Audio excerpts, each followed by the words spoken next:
Good morning, everybody. Doing some content today around no and how to say no and why it's so hard. It's a very common thing for people to struggle to say no. I think it's a very British thing as well because generationally we have been conditioned that we should always be doing for others where we can, and that if we don't, we're selfish. So I wonder if you're somebody who has felt selfish by not doing for others, by saying no.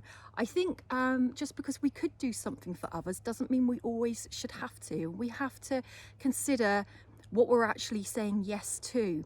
So if we're saying no and something inside us is feeling deep down, actually I don't really want to do that, or I haven't got time for that, or that's not really my thing, or I don't want to have to listen to that, why are we then saying yes? Why are we finding it so hard to say no? It's almost like we find it easier to ease someone else's discomfort by going along with what they want than we feel obligated to nurture our own discomfort and listen to what our intuition is telling us. So often it's our intuition is telling us no, it's just a feeling. I don't really want to do that, or I don't think that's going to be good for me. Why are we struggling with that? Well, I've been a sucker for saying no. I found it tremendously hard, and then I'd get all kinds of resentful afterwards. So I wasn't actually taking responsibility of myself. I wasn't being accountable for how I felt. I wasn't listening to my own better judgment, my intuition, which would tell me that something isn't right for me or good for me, or I'd go into some kind of thing about obligation or feeling terribly guilty, which is a very powerful emotion and can keep people very, very trapped. So when I started listening to my intuition, I started to feel a sense of I don't want to do that. And then I would check in with myself. What am I feeling? What am I thinking about this? What is the consequence later down the line if I do not say no right now? So just for that momentary discomfort and embarrassment, maybe even of saying no, if we don't say no, it's going to be worse for us later on. Notice what it is you're saying no to as well. Is it that you're doing something for someone that should be doing that thing for themselves? Are we colluding with somebody who's in a situation where they could actually do something to help themselves, or they could make a different choice which would get them out of something? Are we saying no because something is against our better judgment, our morals, our values? Is that why you'd like to say no? Because if we don't say no when we need to, we're actually betraying ourselves. Spiritual betrayal is listening to our intuition, listening to what is right for us, and then going against it.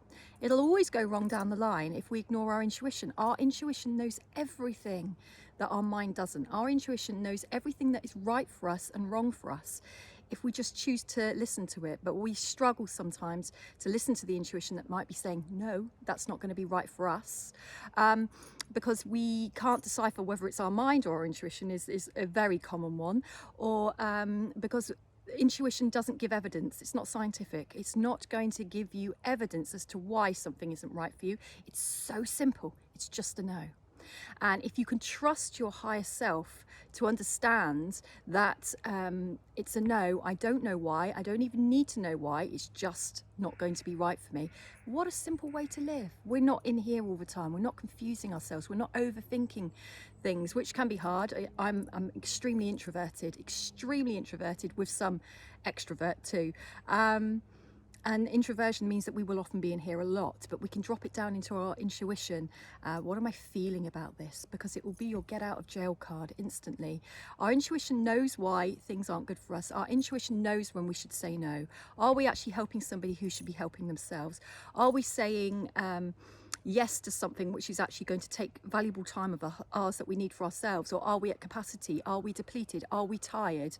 Are we overwhelmed, but we're going to say yes to something for somebody else that is not in touch with our needs? How much do you know what your needs are? Are you in tune with them? Again, your intuition. What are my needs? What do I need right now? And go with a feeling. Turn this off. Not easy to do. But no is holding a boundary that's right for you. Saying no to others is saying yes to you. I use that one all the time. The minute you say yes to somebody when you mean no, you've just said no to yourself. You've just denied your needs. You've just put yourself last. We're not here to put everybody else first. We actually need to put our own needs first, because then we're better for the world around us and everybody else in it. You are important. Learn to say no.